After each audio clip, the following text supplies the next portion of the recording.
दिल्ली में आई बाढ़ को लेकर राजनीति चरम पर है। केंद्रीय मंत्री मीनाक्षी लेखी का कहना है कि दिल्ली के मुख्यमंत्री सिर्फ ब्लेम करने का काम कर रहे हैं और हर बात पर राजनीति करते हैं। कोविड के समय भी मुख्यमंत्री यही करते रहते थे। 2023 में जो पानी छोड़ा गया है वो 2019 से कम है।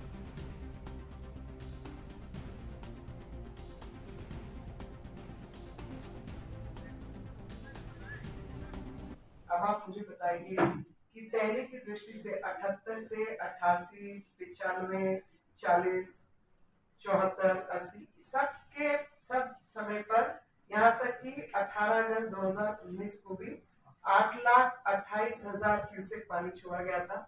और उसके बाद 19 के बाद आज 23 में जब पानी कम छोड़ा गया है तो बाढ़ कैसे आ गई, इसका जवाब कोई देगा? इसका जवाब केजरीवाल ही दे सकते हैं। और केजरीवाल जी के ऊपर मैं ये सीधा सवाल उठाती हूँ कि जब कम पानी छोड़ा गया तो दिल्ली में बाढ़ कैसे है? इसका तो सिर्फ एक ही जवाब जो समझ आता है वो ये आता है कि दिल्ली में जो यमुना की ड्रेजिंग होनी थी, क्योंकि जब पानी बहाव के साथ आता है अन्य राज्यों से और आगे मान लीजिए बंगाल तक जाता है, बंगाल की खाड़ी तक जाता है, तो रास्ते में बहुत सारी मिट्टी साथ लेके आता है, सिल्ट जिसको कहा जाता है, और उससे भराव होता जाता है, नदी भरती चली जाती है।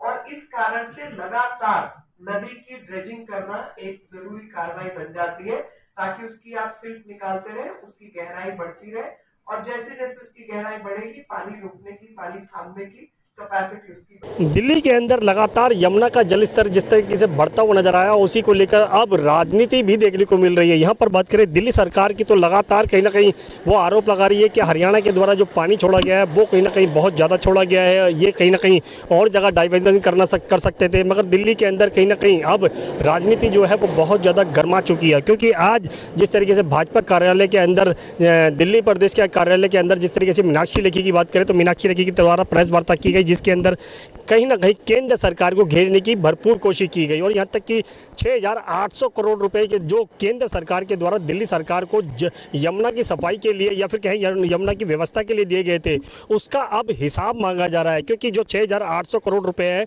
वो दिल्ली सरकार ने कहाँ पर खर्च करे और उसका हिसाब दीजिए। यहाँ पर बात करें जिस तरीके से मीनाक्षी लेखी की, तो मीनाक्षी लेखी की तरफ से बिल्कुल कहा गया कि कोविड के समय भी कहीं ना कहीं दिल्ली सरकार के द्वारा आरोप लगाए गए थे। उस समय भी यही कहा गया था कि दिल्ली सरकार कहीं ना कहीं ये आरोप लगा रही थी कि केंद्र सरकार उनकी मदद नहीं कर रही है, ऑक्सीजन की कमी देखने को मिली थी, बेडों की संख्या की कमी देखने को मिली थी, जिसकी वजह से कहीं ना कहीं दिल्ली सरकार बार बार केंद्र सरकार के ऊपर आरोप लगाती थी। मगर अब कहीं ना कहीं भाजपा के द्वारा भी आरोप लगाए जा रहे हैं कि दिल्ली सरकार को जो यमुना के लिए, सफाई के लिए, व्यवस्था के लिए कहीं ना कहीं 6,800 करोड़ रुपए दिए गए थे, उसका अब हिसाब मांगा जा रहा है कि वो पैसे कहाँ खर्च किए गए हैं, उसकी जाँच होनी चाहिए। मगर यहाँ पर भाजपा की बात करें तो जिस तरीके से मीनाक्षी लेखी की, उनकी तरफ से फिर एक और सवाल खड़ा किया गया। यहाँ पर यमुना के अंदर जो कहीं ना कहीं बाढ़ पीड़ितों के अंदर जो नुकसान हुआ है उसका भरपाई भी कहीं ना कहीं अब दिल्ली सरकार से करने की बात की जा रही है। क्या दिल्ली सरकार जो नुकसान हुआ है उसके भरपाई करेगी, जिनका नुकसान हुआ है उनका मुआवजा देगी, या फिर जो लोग मरे हैं